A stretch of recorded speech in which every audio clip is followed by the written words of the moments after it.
Hi friends, welcome to புகுந்த வீடு channel. நான் உங்கள் நிவேதா. இன்னைக்கு ஒரு சூப்பரான டாபிக் பற்றி தான் பார்க்க போகிறோம். இது ஒரு மோட்டிவேஷனான டாபிக்கு. அதாவது கர்ப்பம் தரிக்கல, இன்னும் ஒரு கன்ஃபர்மேஷனே ஆகலை, பேபி கன்ஃபர்மேஷன் ஆகலை அப்படின்னு சொல்லிட்டு என்னை ரொம்ப பேசுகிறாங்க. என்னால் அந்த ஸ்ட்ரெஸ்ஸை தாங்கவே முடியல. நைட்டு படுத்தா தூக்கம் வரமாட்டேங்குது சிஸ்டர்.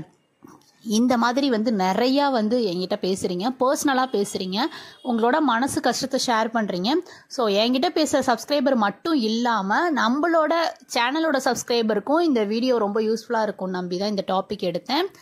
வாங்க வீடியோக்குள்ளே போகலாம். ஃபஸ்ட்டு ரெண்டே விஷயம்ப்பா. ஒன்று உங்களுக்காக வாழுங்க, இல்லைனா அடுத்தவங்களுக்காக வாழுங்க. அடுத்தவங்களுக்காக வாழ்றது அப்படின்னா அடுத்தவங்களுக்காக செலவு பண்ணுறது, அடுத்தவங்களுக்காக நம்ம பார்த்து ஒவ்வொரு விஷயமும் பண்ணுறது, அடுத்தவங்களுக்காக உழைச்சி கொட்டுறது. ஸோ இதுதான். இதில் நீங்கள் எதுவுமே பண்ண கிடையாது. ஓகே, உங்களுக்காக நீங்கள் உழைக்கிறீங்க, உங்களுக்காக நீங்கள் செலவு பண்ணிக்கிறீங்க, உங்களுக்காக நீங்கள் ட்ரெஸ் போட்டுக்கிறீங்க, எல்லாமே உங்களுக்காக மட்டும்தான் நீங்கள் பண்ணிக்கிறீங்க. கரெக்டுங்களா? அடுத்தவங்க அப்படின்னு நான் சொல்கிறது ஒரு உதாரணத்துக்காக சொல்கிறேன். அடுத்தவங்கன்னா இப்போ நம்ம மாமியார் அடுத்தவங்க கிடையாது, நம்ம அம்மா அடுத்தவங்க கிடையாது. ஸோ அவங்க எல்லாமே நம்ம ஒரு ஃபேமிலி தான். ஒரு உதாரணத்துக்காக சொல்கிறேன். ஸோ இந்த நம்மளோட உடம்பை பொறுத்த வரைக்கும் இப்போ உங்கள் பாடி உங்களுக்கு மட்டும்தான், அடுத்தவங்க கிடையாது. அடுத்தவங்க அதில் மிங்கிள் ஆக முடியாது. ரைட்டுங்களா? நீங்களும் உங்கள் ஹஸ்பண்டும் ஒரு ஜென்ரலான ஒரு பேர். ஓகேங்களா? ஸோ இந்த பேருக்கு நடுவில் யாரையாவது உள்ளே விடலாமா? விடக்கூடாது. கரெக்டுங்களா? சிம்பிள் ஒரு விஷயம். ஸோ வெளியாள் உள்ளர நம்ம ஃபேமிலிக்குள்ளே வந்தாங்க அப்படின்னா அது ஈவன்தோ அது மாமியாராக இருந்தாலும் சரி, நாத்தனாராக இருந்தாலும் சரி, அம்மாவாக இருந்தாலும் சரி, தங்கச்சியாக இருந்தாலும் சரி, அது யாராக இருந்தாலும் ஓகே. ஸோ இந்த மாதிரி இருக்கிறப்ப உள்ளே விட்டிங்கன்னா உங்களுக்குள்ள நிறைய மிஸ் அண்டர்ஸ்டாண்டிங் வரும். இது எதனால் நான் இவ்வளோ கதை சொல்லிகிட்டு இருக்கேன் அப்படின்னா இதெல்லாம் சுற்றி உங்கள் குழந்தைன்ற ஒரு விஷயத்தில் நிற்குது இப்போது. ஸோ உங்கள் 2 பேர்த்துக்கும் குழந்தை இல்லை, உங்கள் 2 பேர்த்துக்கும் குழந்தை இன்னும் வரலை, அவ்வளோதான். இல்லைன்னு கிடையாது. குழந்தை இல்லைன்னு எப்பயுமே நம்ம வாயிலேருந்து வரக்கூடாது. பேபிக்கு நம்ம பிளான் பண்ணிகிட்டு இருக்கோம்னு தான் சொன்னோம். இது மாதிரி ப்ரெக்னென்சிக்கு ட்ரை பண்ணிகிட்டு இருக்கோம் அப்படின்னு தான் நான் சொல்லணும். ஓகேங்களா? ஸோ இப்போ ப்ரெக்னென்சி இல்லைன்னு எனக்கு இன்னும் குழந்தையே இல்லை, இத்தனை வருஷம் அது குழந்தை இல்லைன்றது மாதிரி நெகட்டிவாகவே நீங்கள் பேசக்கூடாது. ஸோ இந்த பேசுகிற ஒரு சில விஷயத்த கூட நீங்கள் நெகட்டிவாக நான் பேசக்கூடாதுன்னு நான் சொல்கிறேன். அப்போது உங்களை சுற்றி எவ்வளோ நெகட்டிவ் வைப் இருக்குது அப்படின்றத நீங்களே டிசைட் பண்ணிக்கோங்க. ஸோ நான் அதை சொல்லணுன்றதே இல்லை. ஸோ உங்களுக்கு குழந்தை இல்லைன்ற ஒரு விஷயம் உங்களுக்கு மட்டும்தான் உங்களுக்கு குழந்தை பிறந்தா அந்த குழந்தை அம்மான்னு கூப்பிட்றது உங்களை தான், அப்பான்னு கூப்பிட்றது உங்களை தான், மற்றவங்கள கூப்பிட கிடையாது. கரெக்டுங்களா? மற்றவங்க யாருமே அம்மா அப்பா ஆயிட முடியாது, நீங்கள் 2 பேரும் மட்டும்தான். So it's too personal. ஓகேங்களா? இது ஃபுல் அண்ட் ஃபுல்லு பர்சனலான ஒரு விஷயம். இது உங்கள் ஃபேமிலிக்குள்ளே உங்களுக்கான உங்கள் பாடி, உங்களோட குழந்தை உங்களோட வயிற்றில் வளர போகிறது, உங்கள் ரத்தம், உங்கள் 3 பேர்த்துக்கு சம்மந்தப்பட்ட ஒரு விஷயம். இதில் அடுத்தவங்க தலையிடுறதுக்கு நீங்கள் விடலாமா? அடுத்தவங்க தலையிட்டு போட்டோம், அதனால் உங்கள் 2 பேர்த்துக்குள்ளே சண்டை வரக்கூடாது. ஸோ மற்றவங்க குழந்தை இல்லைன்னு சொன்னால் நம்ம குழந்தை பிறந்தா நம்மளுக்கு நம்ம குழந்தைய பார்த்துக்க தெரியும். ஆக்சுவலாக நம்மளா வேணாங்கிறோம், குழந்தை வேணாம், ஐயோ வரக்கூடாது அப்படின்னு சொல்கிறோம். என்ன பண்ணுறது? ஒரு சூழ்நிலை, ஒரு நேரங்காலங்கள் சரியில்லை. இப்போதைக்கு பேபி கிடைக்க மாட்டேங்குது நம்மளுக்கு. கண்டிப்பாக நம்மளுக்குன்னு ஒரு முருகனோ இல்லை வாராகி அம்மனோ கண்டிப்பாக கிடைக்கும். ஸோ அந்த குழந்தை வர வரைக்கும் நம்ம கொஞ்சம் பொறுமையை காத்து தான் ஆகணும்.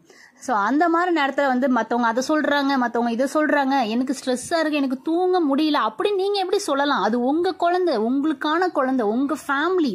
மற்றவங்க ஏன் அதை பற்றி கவலைப்படணும்? மற்றவங்க கவலைப்படணுன்ற அவசியமும் கிடையாது. மற்றவங்க உங்கள் ஃபேமிலிக்குள்ளே நுழையணும்னு அவசியமும் கிடையாது. மற்றவங்க கேட்டால் இன்னும் இல்லை இருந்தால் நான் சொல்கிறேன், அவ்வளோதான். அதுதான் பதில் தான் நம்ம சொல்லணும். அதனால் நீங்கள் ஸ்ட்ரெஸ் ஆகக்கூடாது. சரி சிஸ்டர், நீங்கள் சொல்கிறதெல்லாம் எனக்கு நல்லா தெளிவாக புரியுது. நீங்கள் சொல்கிறதெல்லாம் எனக்கு ரொம்ப மோட்டிவேஷனாக இருக்குது. இனிமேல் நான் யார் எது சொன்னாலும் கவலைப்பட மாட்டேன். எத்தனை நாளைக்கு நீங்கள் கவலைப்பட மாட்டீங்கன்னு நீங்கள் சொல்லுங்கள் பார்ப்போம். 2 நாளைக்கு மிஞ்சி போனால் தைரியமாக இருப்பீங்க. 3ஆம் நாள் ஆட்டோமேட்டிக்காக டவுன் ஆகிடுவீங்க. சுற்றி நெகட்டிவ் வைப் இருந்தால் எப்படி ஒரு ஆளால் மீண்டு வர முடியும்? ஸோ இது ஹியூமன். இது நார்மலாக ஒரு ஜென்ரலாக ஒரு ஹியூமனுக்கு நடக்கிற ஒரு விஷயம். சுற்றி நெகட்டிவ் வைப் இருந்தால் நம்மளும் நெகட்டிவ் வைப்பாக தான் மாறுவோம். குழந்தைலன்னு சொல்லி நம்மள ஒரு ஓரம் கட்டி வச்சிடுவாங்க. ஸோ அந்த மாதிரி ஓரம் கட்டி வைக்கிறப்ப உங்களால் மீண்டு வர்றது கொஞ்சம் கஷ்டம்தான். ஸோ இந்த மாதிரி சூழ்நிலையில் உங்கள் ஹஸ்பண்டு உங்களுக்கு துணையாக இருக்கணும். உங்கள் ஹஸ்பண்ட்கிட்ட இந்த வீடியோ போட்டு காட்டுங்க, தப்பே இல்லை. நான் அவரை ஒரு தங்கச்சி மாதிரி, என்னை ஒரு தங்கச்சி மாதிரி நினச்சிக்க சொல்லுங்கள், ஓகேங்களா சார்? ஒரு சிஸ்டர் நான் அட்வைஸ் பண்ணுறேன்னு சொல்லி வச்சுக்கோங்க. ஸோ இது நீங்கள் 2 பேரும் அண்டர்ஸ்டாண்டாக இருந்து மற்றவங்கள மீண்டு வந்தால் தான் உங்களுக்கான குழந்தை கிடைக்கும். மற்றவங்க சொல்ல கேட்டு கேட்டு கேட்டு உங்களுக்குள்ளே சண்டை வந்தீங்கன்னா நீங்கள் அன்னோன்யமாக இருந்தால் மட்டும்தான் பேபி கிடைக்கும். ஸோ நம்ம இருந்துட்டா மட்டும் போதாது, ஃபேமிலியில் கடமைக்காக இருந்துட்டா மட்டும் போதாது, அது பிடிச்சி இருக்கணும். பிடிச்சிருந்தால் தான் அந்த குழந்தையும் விரும்பி நம்ம வயிற்றுக்கு வரும், ரைட்டுங்களா? ஸோ ஃபார் எக்ஸாம்பிளுக்கு சொல்கிறேன், என்னோட பர்சனல் லைஃப்பை நான் ஷேர் பண்ணுறேன். என்னோட கூட பிறந்த சொந்த தம்பி இறந்துட்டான். அவன் இறந்து எனக்கு மேரேஜ் ஆகி 6 மந்தில் இறந்துட்டாரு. ஸோ அவர் இறந்து அடுத்த மாதம் தான் நாங்கள் ஃபேமிலியில் இருந்தோம். ஸோ ஃபேமிலியில் இருக்கிறப்ப, அதாவது அவர் இறந்து ஒரு 15 நாள் 20 நாள்லேயே இருக்கக்கூடிய சூழ்நிலை வந்தது. எப்படியாவது எனக்கு ஒரு பாய் பேபி வந்துடணும், அந்த பாய் பேபி என் தம்பியே பிறந்துடணும்னு சொல்லி நான் இருந்தேன். ஸோ எனக்கு full and full N mind refresh ஆகலை. எனக்கு ஃபுல் அண்ட் ஃபுல்லு கூட பிறந்த தம்பினா அந்த பெயின் எப்படி இருக்குன்றது உங்களாலையும் புரிஞ்சுக்க முடியும்னு நினைக்கிறேன். ஸோ அந்த மாதிரி சூழ்நிலையில் என்னால் ஃபேமிலியில் இருக்கும் பொழுது இருந்தேன், நான் இல்லைன்னு சொல்லலை, இருந்தேன். ஆனால் என்னால் ஃபுல் அண்ட் ஃபுல்லு இன்ட்ரெஸ்டோடு நான் இருக்கலை, கடமைக்காக இருந்தேன்.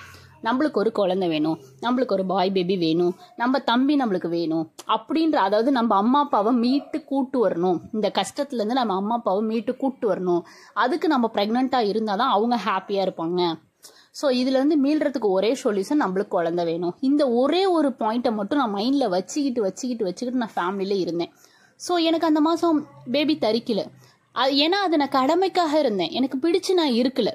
ஸோ அந்த மாதம் எனக்கு பேபி செட் ஆகலைன்றதுக்கு அப்புறம் தான், அதுக்கப்புறம் தான் எங்கள் அம்மா சொன்னாங்க, இந்த மாதிரி நம்ம கடமைக்காக இருந்தாலும் இருக்காது, அது குழந்தைன்றது ஒரு பெரிய பொக்கிஷம். ஸோ அந்த பொக்கிஷத்தை அடையணும்னா நம்மளுக்கும் அந்த பொக்கிஷத்து மேலே பிடிச்சி இருக்கணும். ஸோ பிடிச்சி இருந்தால் மட்டும்தான் நம்மளுக்கு பேபி தரிக்க முடியும். ஸோ மற்றவங்க அதை சொல்கிறாங்க, இதை சொல்கிறாங்க, என்னை அப்படி பேசிட்டாங்க, இந்த ஃபங்க்ஷனில் ஒதுக்கிட்டாங்க, ஒரு ஃபங்க்ஷனுக்கு என்னால் போக முடியல, இதெல்லாம் மைண்டில் வச்சுக்கிட்டு நீங்கள் ஃபேமிலியில் இருந்தீங்கன்னா கண்டிப்பாக உங்களுக்கு பேபி செட் ஆகாது. இதெல்லாம் நீங்கள் ஸ்ட்ரெஸ்லாம் தூக்கி எறிங்க. நீங்கள் உங்கள் ஹஸ்பண்ட் தான் உங்கள் உலகம். அதுக்கப்புறம் உங்கள் உலகத்தில் உங்கள் குழந்தை வரப்போகுது. அந்த குழந்தைக்காக நீங்கள் முயற்சி பண்ணிகிட்ருக்கீங்க. அந்த முயற்சிக்கு எவ்வளோ ஹெல்த்தி ஃபுட்டு சாப்பிட்ணும், என்னென்ன எக்ஸசைஸ் பண்ணணும், என்னென்ன யோகா பண்ணணும், இதை ட்ரை பண்ணலாம். புக்ஸ் படிங்க, மைண்ட் ரிலாக்ஸுக்கு புக்ஸ் ஏதாவது படிங்க.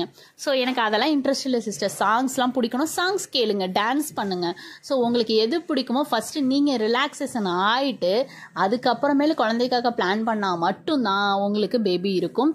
ஸோ இந்த மோட்டிவ் யாராவது ஒருத்தருக்கு மனசில் போய் உதிச்சு, நம்ம மூளையில் போயிட்டு உதிச்சு இது அவங்க எழுந்து வந்தாங்கன்னு வச்சுக்கோங்க, அதை விட சந்தோஷம் எனக்கு எதுவுமே இல்லை சிஸ்டர். ஓகே, நெக்ஸ்ட் டாபிக் என்ன வீடியோவில் போடணும், என் ஃபோன் நம்பர் வேணும்னாலும் நான் ஸ்க்ரீனில் இந்த ஸ்டார்டிங்லேயே நான் நம்பர் தந்திருப்பேன், அந்த நம்பருக்கு வாட்ஸ்அப் பண்ணுங்கள். ரூல்ஸ் என்னாலும் ஷேர் பண்ணுவாங்க, உங்களுக்கு விருப்பம் இருந்தால் ஜாயின் பண்ணிக்கோங்க. என்கிட்ட பர்சனலாக வாட்ஸ்அப் கால் பேசலாம். Bye friends.